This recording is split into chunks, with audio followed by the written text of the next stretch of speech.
Alright, বর্তমানে নির্মাতা সন্দীপ রেড্ডি ভাঙার দাবি করে যে তারা বর্তমানে তাদের আসন্ন চলচ্চিত্র স্পিরিটের মিউজিকের কাজ ইতিমধ্যে কমপ্লিট করে ফেলেছে।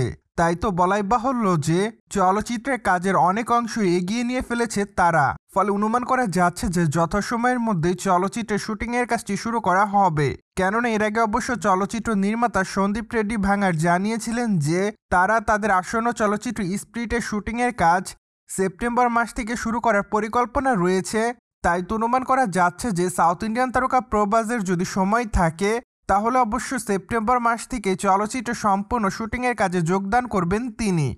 অন্যদিকে চলচ্চিত্রের মিউজিকের দায়িত্বে ছিলেন মিউজিক ডিরেক্টর হর্ষবর্ধন রামেশ্বর।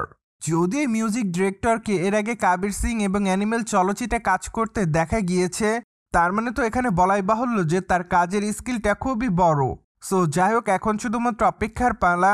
কেননা দেখা যাক স্পিরিট চলচ্চিত্রে তার মিউজিকের কাজটি আসলে কতটা সুন্দর হয়েছে, তা তো অবশ্য চলচ্চিত্রটি মুক্তি পাওয়ার পরই সম্পূর্ণ ভালোভাবে বোঝা যাবে। অন্যদিকে আপনারা সকলে জানেন যে স্পিরিট চলচ্চিত্রে প্রভাসকে একজন পুলিশ অফিসারের চরিত্রে অভিনয় করতে দেখা যাবে। পাশাপাশি অবশ্য চলচ্চিত্রটি খুবই বড় আকারে নির্মাণের পরিকল্পনায় রয়েছেন চলচ্চিত্রের নির্মাতারা। তাই তো ধারণা করা যাচ্ছে যে চলচ্চিত্রের বাজেট 350 থেকে 500 কোটির কাছাকাছি হতে পারে।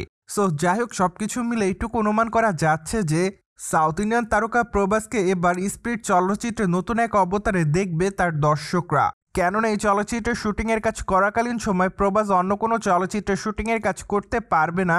মূলত নির্মাতারা প্রভাসের কাছে এমনটাই অনুরোধ জানিয়েছিলেন। তাছাড়া নির্মাতাদের এমন অনুরোধ রাখতেও রাজি হয়েছেন প্রভাস। ফলে এবার অনুমান করা যাচ্ছে যে সবকিছু মিলে বেশ ভালো একটি চলচ্চিত্র প্রভাস তার দর্শকদেরকে উপহার দিবেন। এমনকি অনুমান করা যাচ্ছে যে চলচ্চিত্রটি হয়তো 2027 সালে মুক্তি পেতে পারে। যাই হোক, এখনও যেহেতু চলচ্চিত্রের মুক্তির তারিখ চূড়ান্ত করা হয়নি, তাই তো শুধুমাত্র অনুমানের প্রেক্ষাপটে বলা হচ্ছে যে চলচ্চিত্রটি 2027 সালের প্রথম দিকে মুক্তি পেতে পারে।